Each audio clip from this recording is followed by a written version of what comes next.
कभी सोचा है, हम पैसे कमाने की दौड़ में अपने सबसे अनमोल रिश्तों को पीछे छोड़ देते हैं?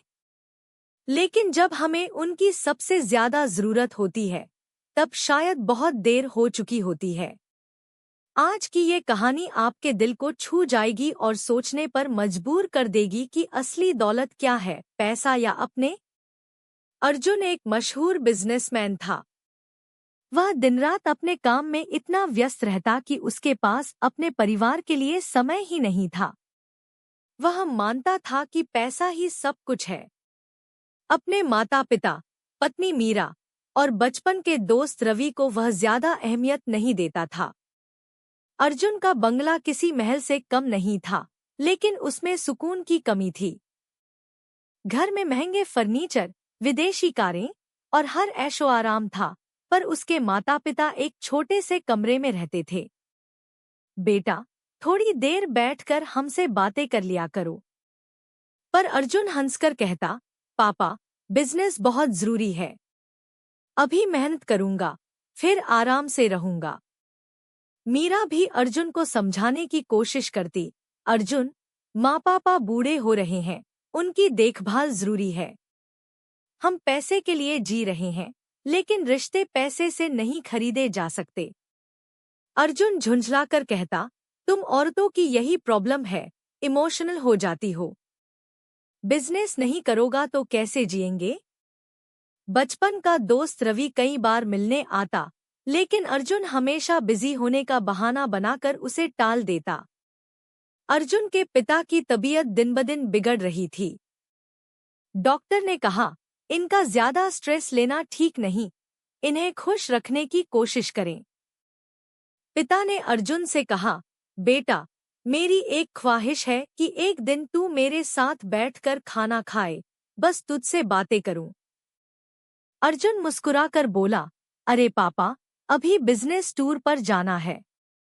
लौटकर आते ही साथ में खाना खाएंगे, वादा रहा। पर वक्त किसी का इंतजार नहीं करता। अर्जुन अपने बिजनेस टूर पर था जब उसे फोन आया। नौकर घबराए हुए स्वर में बोला, साहब, बाबूजी नहीं रहे। अर्जुन के हाथ से फोन गिर गया। वह फौरन घर के लिए निकला, लेकिन अब बहुत देर हो चुकी थी। जब वह पहुंचा, तो सफेद चादर से ढका पिता का शरीर सामने था। माँ एक कोने में सुबक रही थी। अर्जुन को अपनी आखिरी बातचीत याद आई, उसका वादा, जो वह कभी निभा नहीं सका। मीरा ने एक चिट्ठी उसकी ओर बढ़ाई, ये पिताजी ने तुम्हारे लिए लिखी थी। बेटा अर्जुन, मैं जानता हूँ, तुझे बिजनेस बहुत प्यारा है। तेरा नाम बड़ा होगा, लोग तुझे सलाम करेंगे, पर क्या तुझे कभी अपने घर में कोई ऐसा मिलेगा जो तुझसे बेइंतहा प्यार करे? बचपन में जब तू गिरता था, मैं तुझे संभालता था। पर आज, जब मुझे तेरी सबसे ज्यादा जरूरत थी, तू कहीं और था। आज मैं जा रहा हूँ, लेकिन तुझे एक बात कहूँगा, अगर कभी तुझे हमारी याद आए, तो अपनी दौलत से हमें वापस बुलाने की कोशिश करना। और तब शायद तुझे एहसास होगा कि कुछ रिश्ते पैसे से नहीं खरीदे जा सकते।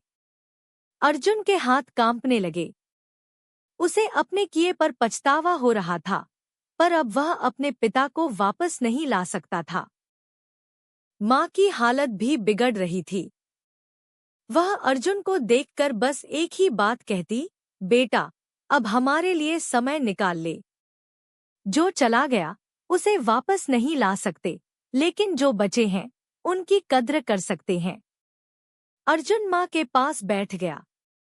पहली बार उसने फोन दूर रखा और उनके पास घंटों बैठा रहा। माँ की आंखों में सुकून था, लेकिन शरीर कमजोर हो चुका था। एक दिन माँ ने भी आखिरी सांस ले ली। अब घर सच में खाली हो चुका था। रवि, जो अब तक अर्जुन से दूरी बनाए हुए था, उसके पास आया और बोला, अर्जुन, बिजनेस तेरा जुनून था, पर तेरा परिवार तेरा साया था। अब देख, तेरी दौलत, तेरी बड़ी बड़ी गाड़ियां, तेरा बंगला, सब कुछ है, लेकिन कोई तुझे गले लगाने वाला नहीं बचा। अर्जुन की आंखें भर आईं। उसने रवि को गले लगा लिया। अर्जुन ने अपनी लाइफस्टाइल बदल दी। अब वह अपनी पत्नी मीरा के साथ ज्यादा समय बिताने लगा। उसने अपने कर्मचारियों को भी अपने परिवार के लिए समय निकालने की सलाह दी। एक दिन अर्जुन ऑफिस में एक नए एम्प्लॉई को समझा रहा था। अगर सफलता पानी है तो पैसे कमाने का जुनून रखो, लेकिन अपनों को खोने का गुनाह मत करो। पैसा दोबारा कमाया जा सकता है, पर रिश्ते नहीं। कहानी की सीख: रिश्ते पैसों से ज्यादा कीमती होते हैं। माता पिता हमेशा हमारे साथ नहीं रहते, उनकी कद्र करें। जीवन का असली सुख सफलता में नहीं, अपनों के साथ बिताए पलों में है। हमेशा यह सोचें, क्या हम अपनों के लिए समय निकाल रहे हैं या सिर्फ भविष्य के लिए भाग रहे हैं? अगर यह कहानी आपको छू गई, तो आज ही अपने माता पिता, जीवन साथी और दोस्तों से बात करें। उन्हें बताएं कि वे आपके लिए कितने जरूरी हैं। कौन जानता है, कल हो या न हो, अर्जुन की तरह कहीं हम भी अपने अपनों को नजरअंदाज तो नहीं कर रहे। याद रखें, पैसा दोबारा कमाया जा सकता है, लेकिन रिश्ते नहीं। अगर यह कहानी आपके दिल को छू गई, तो अपने माता पिता और अपनों के लिए अभी वक्त निकालें। और अगर आप ऐसी ही जिंदगी बदलने वाली कहानियां सुनना चाहते हैं, तो चैनल को सब्सक्राइब करना न भूलें।